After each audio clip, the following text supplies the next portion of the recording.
नमस्कार, स्वागत आहे तुमचं आपल्या डिलिशियस कट्टा या मराठी चॅनलवर। आज आपण आमच्याकडे देवीच्या यात्रेसाठी जे आम्ही आंबील करतो ते आंबील करणार आहोत।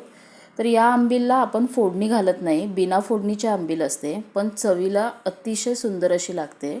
तर ती आंबील आपण करायची आहे। तर यासाठी मी काय घेतले बघा, इथे मी हे घरगुती ताक घेतले। आता आपल्याकडे असा जो ग्लास असतो, या ग्लासने मी 4 ग्लास ताक घेतले बरोबर। आता हे मी घरी केलेलं ताक आहे। तुम्ही जर विकतचं ताक घेत असाल तर कुठलंही फ्लेवरचं ताक घेऊ नका, प्लेन ताक घ्यायचं।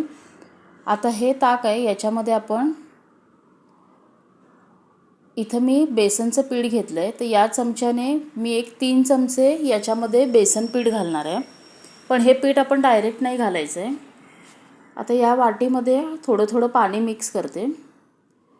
डायरेक्ट घातलं तर काय होतं, खूप अशा गुठळ्या होतात आणि ते काढणं फार अवघड होतं।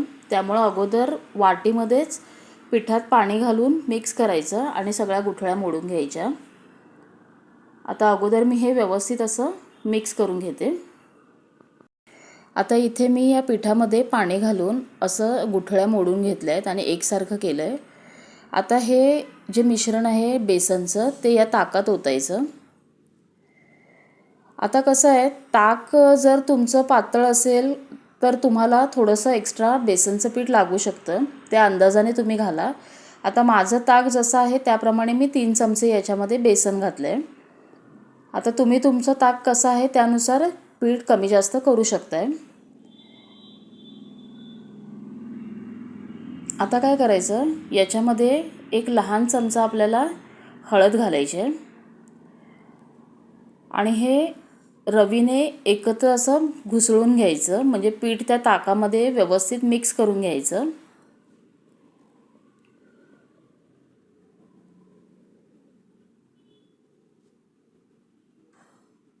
आता हे असं व्यवस्थित मिक्स केलं की याला आपण रात्रभर असंच ठेवणार आहोत।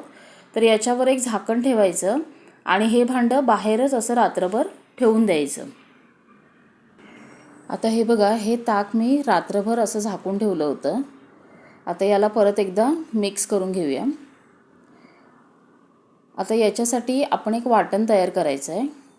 तर इथे मी 10 ते 12 लसणाच्या पाकळ्या घेतल्या आहेत, थोडा आलं घेतलं आहे, 1 चमचा जिरं आणि थोडी कोथिंबीर घेतली आहे। आता हे आपण मिक्सरच्या भांड्यात पाणी न घालता जाडसर वाटून घ्यायचं आहे। आता हे आपण मिक्सरच्या भांड्यात असं जाडसर वाटून घेतलं आहे, ते याच्यात घालायचं। लसूण वगैरे व्यवस्थित भरपूर वापरायचा, त्यानं छान असं त्याला फ्लेवर येतो। एक थोडं हिंग घालायचं याच्यात आणि चवीनुसार मीठ घालायचं। सगळं मिक्स करायचं आणि आता हे भांडं आपण गॅसवर ठेवूया।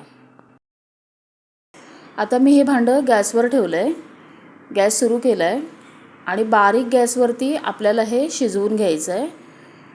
एक गोष्ट लक्षात ठेवायची, आपल्याला ह्याला उकळी नाही आणायची आहे, पण व्यवस्थित ते त्याच्यातलं पीठ आहे ते ताकाबरोबर शिजायला पाहिजे।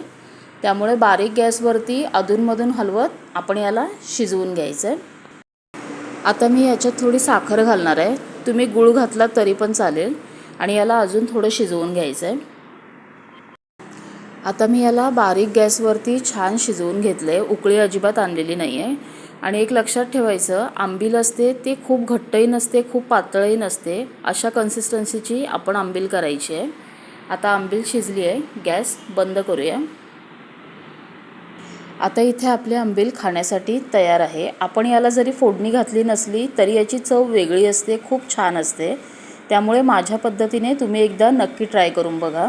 माझी रेसिपी जर तुम्हाला आवडली असेल तर लाईक करा, कमेंट करा आणि माझं चॅनल जर सबस्क्राईब केलं नसेल तर सबस्क्राईब करा।